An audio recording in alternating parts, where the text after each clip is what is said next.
La matinale d'Europe 1, 6h30, 9h. Thomas Soto. C'est le débrief de la matinale, les temps forts de ce que vous avez entendu ce matin sur Europe 1. 2 hommes soupçonnés de préparer un attentat avant la présidentielle ont donc été interpellés hier à Marseille. Écoutez les informations d'Alain Acco, notre spécialiste police-justice. C'était dans le journal de 7h. Pour les enquêteurs, tout porte à croire que ces 2 hommes n'avaient pas l'intention de commettre un seul et unique attentat. Ils voulaient probablement en commettre plusieurs, simultanés ou successifs. Une campagne de terreur étalée sur plusieurs jours. Dans leur planque, on a retrouvé 3 casquettes, une cagoule, une perruque, un masque d'Anonymous, ainsi qu'un harnais équipé d'une caméra GoPro. Voilà, le match retour Monaco-Dortmund, c'est ce soir, c'est du foot et c'est bien sûr une semaine après la tentative d'attentat contre l'équipe allemande. On a fait le point sur l'enquête tout à l'heure avec notre correspondante à Berlin, Hélène Kohl. Écoutez, c'était à 7h30.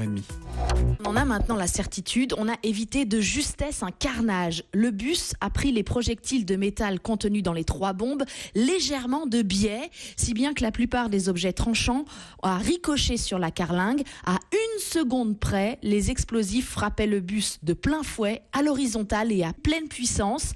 C'était du matériel de professionnels, des explosifs peut-être même en provenance directe des stocks de l'armée allemande. Ici aussi, c'est surveillance accrue, alerte maximale autour de tous les concerts, festivals et manifestations dans les prochains jours.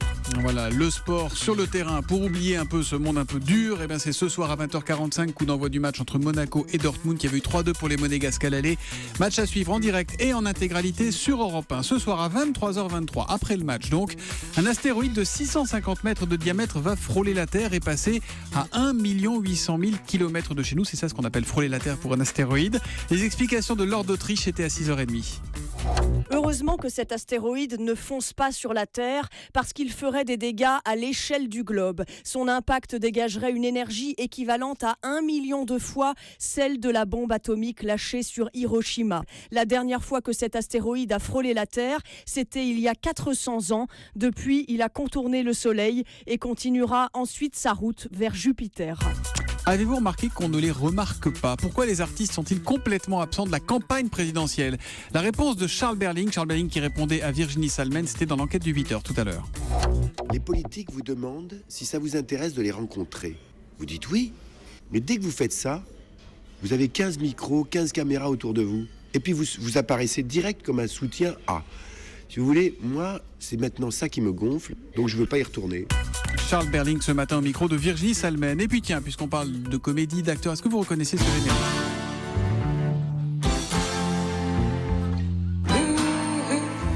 Oui, vous le reconnaissez si vous avez vu la première saison de la série 10%. La 2e saison arrive ce soir sur France 2 à partir de 21h. Tous les acteurs rêvent maintenant de décrocher un rôle dans cette série, les hommes politiques aussi, comme un certain Thomas Thévenoud. Écoutez l'anecdote que nous a raconté Dominique Besnéard, qui est le producteur de 10%. Il avait aussi 10% de sa voix ce matin, c'était à 7h45. L'autre fois, j'étais dans un restaurant avec Françoise Fabian et il m'a laissé approcher de moi. J'ai dit, tiens, je connais sa tête. Et puis après, il m'a donné sa carte. Il dit, vous savez, un jour, j'aimerais bien être dans 10%, j'aimerais bien être acteur. Et vous savez ce que j'ai dit ? Je n'ai rien dit, j'étais un peu surpris. Et Françoise Fabian a répondu, payez vos impôts, après on verra. Voilà, Thomas Thévenoud qui aurait aimé être dans 10%, c'est sûr que c'est inférieur au taux d'imposition, 10%. Voilà pour la série qui commence ce soir sur France 2 à partir de 21h, 2 épisodes et puis l'intégralité de toute la première saison qui sera rediffusée dans la foulée. Sinon, vous pouvez voir ça sur Netflix et vous tweetez toute la journée sur Europe 1 avec le hashtag 10% ce soir. Merci pour ce débrief.